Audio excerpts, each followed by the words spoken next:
how do we rebuild trust as a personal brand, because a lot of our listeners are aspiring entrepreneurs or early stage entrepreneurs, mid stage, like they haven't quite broken through the 7-figure ceiling. I'm just curious, how do we handle the trust? What we have to tell people is don't think of personal branding as online, really. We define personal branding as the digitization of reputation. All this is this isn't a new concept. It's an old concept. It's really reputation, and reputation is about trust. And I would say yes, I think there's been a lot of people who've been taken advantage of and burned by people online who just want to get their hands in their pockets. But that happens every day offline too. No, that's true. It happens every day and in every industry. Every geography. And what I would say is you can take advantage of people once, maybe twice, but if you have any type of vision for a sustainable business or brand or money-making machine, you can't scale garbage. Yeah. Right? Like you can take advantage of somebody once, but they're not going to refer their friends. They're not going to come back again. And repeat business and referrals and recommendations and endorsements is all of business. And that hasn't changed. It's just multiplied. It's exponential now because we live in such an online world. I think my encouragement would be think longer term. But my encouragement is you got to remind yourself that if you're a mission-driven messenger, you're not trying to go viral for a moment. You're not trying to be famous for 15 minutes. You're trying to make a lasting impact in the world. Yeah. And that takes time. Yeah. And if you do it right, it will last a long time. It's not, we're not the people who look for hacks, right? Yeah. We're not looking for tricks and gimmicks and, how do I find a trending audio or a secret hashtag? That's not what it's about. It's about reputation. It's about trust. And if you play that game, sooner or later you win. Now, the other thing I would say to people that is important about this is in the short term, it may feel like you're losing, but you always get paid for how hard you work. Sometimes it's now, but usually it's not. Oftentimes it's later, but always eventually. Can you talk to me a little bit about the difference between what women need specifically as opposed to what men need? Maybe by even just highlighting what really helps a woman optimize. Lifting heavy. That's my biggest thing for women 30 and up. We really need to focus on lifting heavy because as we age, our hormones change. That's the number one pushback, but I absolutely love that it's changing. The narrative of that is changing, which I freaking love. But you're not going to look like a man because men and women, like you said, are built differently. We have different hormones. We respond differently. If doesn't matter how heavy I go, I'm not going to look like a man unless if I'm taking hormone, enhancement drugs. Unless if I'm on steroids, I'm not going to look like a man. Yeah. But because when we age, our bones start to deteriorate, our muscles atrophy, it naturally happens. But if we're lifting heavy, it's going to strengthen our bones. It's going to help with the deterioration. It's going to help us as we get older. Women should, that's my biggest thing is ease up on the cardio, stop doing the HIIT workouts, the Orange Theory, no shade on that either. I have clients that still love to do that, but lessen up on that and focus on lifting because when you're doing those HIIT and high intensity workouts, your cortisol is going up and we're already dealing with an imbalance of hormones. And the more that our cortisol spikes, our body's in stress mode. Yes, there's good and bad stress, but we want to make sure we're getting a good amount of stress. So lifting heavy, ease up on the HIIT workout and ease up on the cardio. I love that advice. I'm curious to know, one, how did you discover the framework of how to approach people? Yeah. And two, what process? I know you already outlined in the book, but I want everybody to surprise everybody a little bit. You are a grown person and you can avoid them. That is your choice. I just don't think it's a growing one. Yeah. And you don't buy books to learn how to avoid people. You're already good at that. So while it's an option, I don't think it's a good one. But nevertheless, some people choose that one. The second option is they could just try to change them, which is a lot of people's go-to strategy. Which then leads us to the belief system that the world would be a better place if everybody was just like me. It's not a very healthy way to see the world.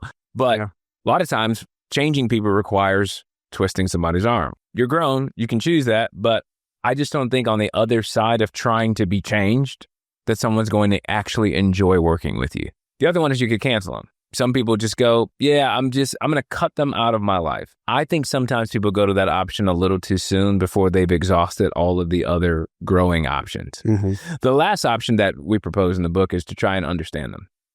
If you can learn the art of moving towards this person that is complicated, I've learned that they actually get less complicated. People will get more complicated with more distance. But the closer you get to them, you actually will go away.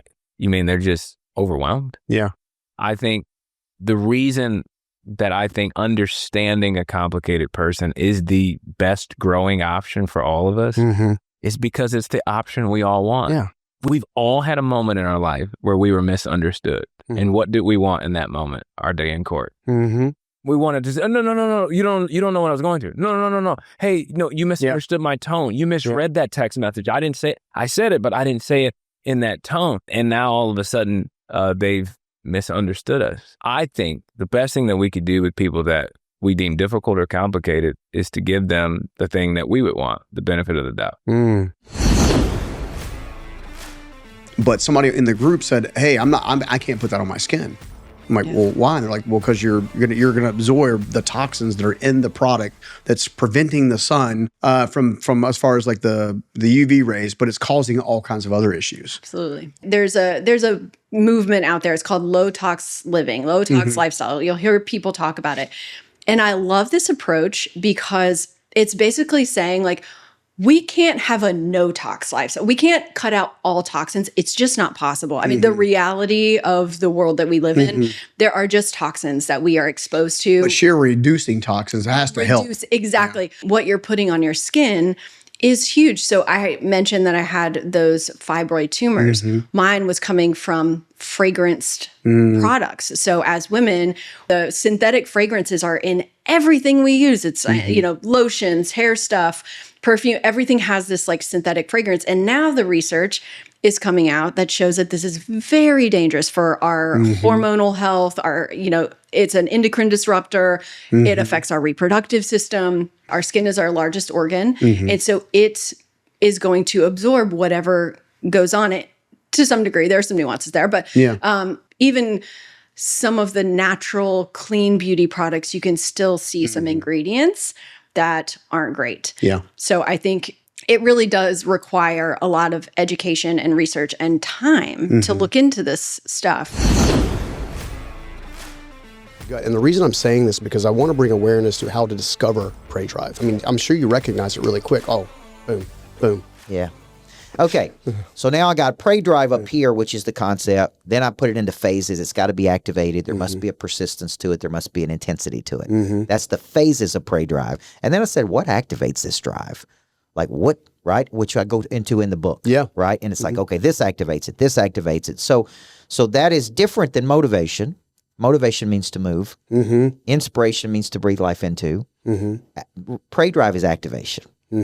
How do you activate this deep, latent, undeveloped talent? Like I was telling you before the interview, like I've activated a new tool, which is raising capital. Yeah.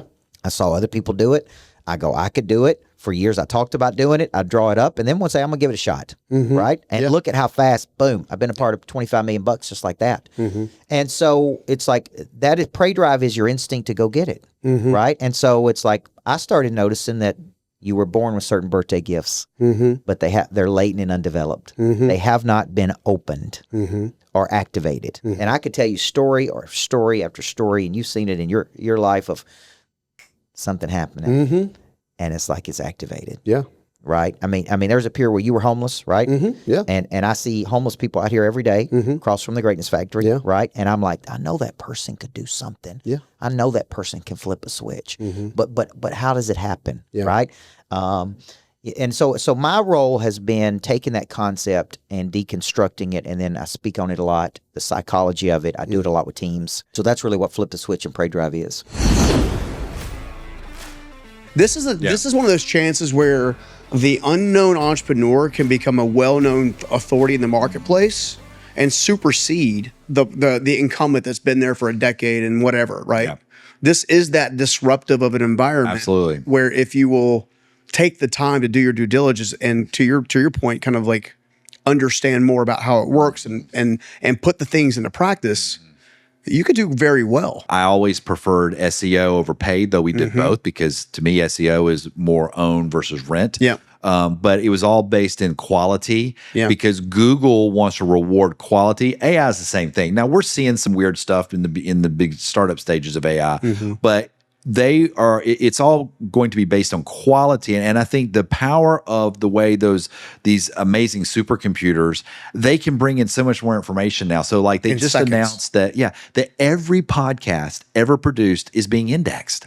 Okay, well, now that's fascinating to me because I believe that that's going to give us not only just the SEO value of what was said in the transcription, but now all of a sudden they're also getting the signals of when did somebody stop it, when did they like it, at what second did they comment, and all that's feeding into the quality of that podcast, the quality of that material. And so it does have an interesting opportunity with AI just because of the vastness of the supercomputing power to, I'm going to use the word democratize. I think the audience will understand what I'm saying, but all of a sudden now, if you're a smaller player, like maybe you will have some leverage over just people who are just spending money in paid search, so to speak. If you have the quality and you have that, and that can't be necessarily as easily mimicked or gimmicked, I should say. Yeah.